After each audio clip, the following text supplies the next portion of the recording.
Dakar, Senegal. Gay rights activist Joseph Akili Tidjo is worried every day that he will be harassed or arrested in Cameroon. Defending LGBTQ rights can be dangerous in Africa, where many countries have laws against homosexuality.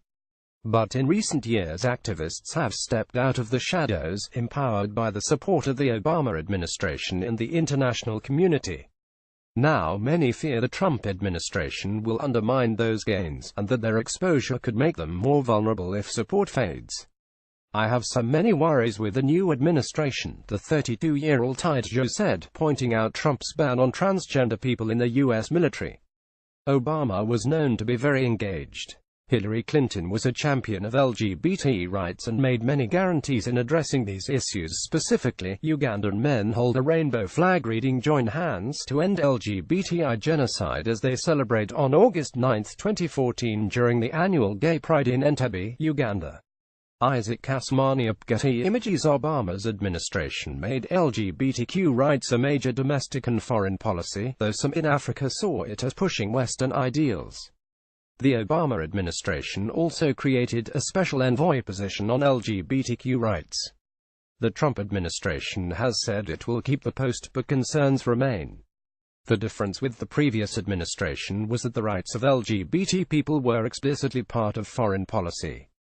So LGBT groups around the world could absolutely rely on the moral and, indeed, material support that came from the U.S. government, and that made a huge difference, said Graham Reed, director of Human Rights Watch Lesbian, Gay, Bisexual and Transgender Rights Program. Under this administration, we are no longer going to be seeing that proactive engagement around LGBT rights.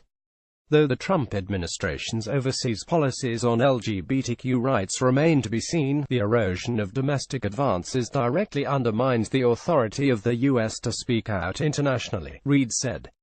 He cited the pushback against federal protections and the appointment of openly homophobic officials to senior government positions. Following backlash, U.S. clarifies UN vote on death penalty for gays. The U.S. recently joined a dozen other countries to vote against a UN Human Rights Council resolution that urged countries not to use the death penalty for specific forms of conduct, including consensual same-sex relations. State Department spokeswoman Heather Nauert said the vote was made because of broader concerns with the resolution's approach in condemning the death penalty in all circumstances, but said the U.S. unequivocally condemns the application of the death penalty for conduct such as homosexuality. Same-sex acts are illegal in more than 33 African countries and can lead to death sentences in parts of at least 4, including Mauritania, Sudan, northern Nigeria and southern Somalia, according to Amnesty International. Homosexuality is criminalized in the East African countries of Uganda, Kenya and Tanzania.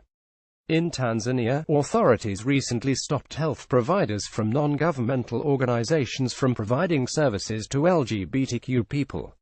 In Cameroon, a strong ally of the U.S. in the fight against extremism, Human Rights Watch has documented high levels of arrests of LGBTQ people. Colonial-era anti-gay laws are still in place in Ghana and are implemented from time to time, and a high level of social intolerance and family violence exists against the LGBTQ community.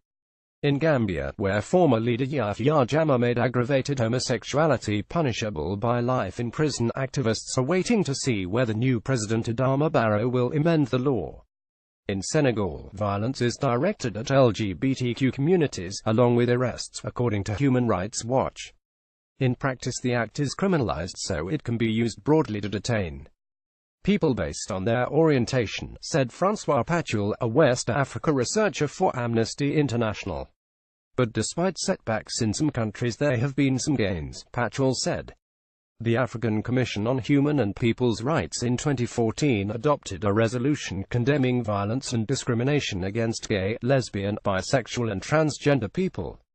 South Africa's constitution specifically protects the rights of LGBTQ and allows same-sex marriage. The United States has provided support for HIV/AIDS and other programs that indirectly have enabled gay rights groups to form in some sub-Saharan African countries. Pachul urged that such support not be revoked under the Trump administration. In Mali, activist and journalist Ndeye Traoré said social media has been used to incite hatred against the LGBT community, discouraging people from publicly advocating change and forcing many to live in hiding and at risk of exposure to HIV/AIDS. Traoré said she worries about the example set by the Trump administration. It is the life of human beings that is at stake and must be respected, she said. I urge the American president to cease and at least tolerate this community for sustainable development in America and around the world. Follow NBC Out on Twitter, Facebook and Instagram.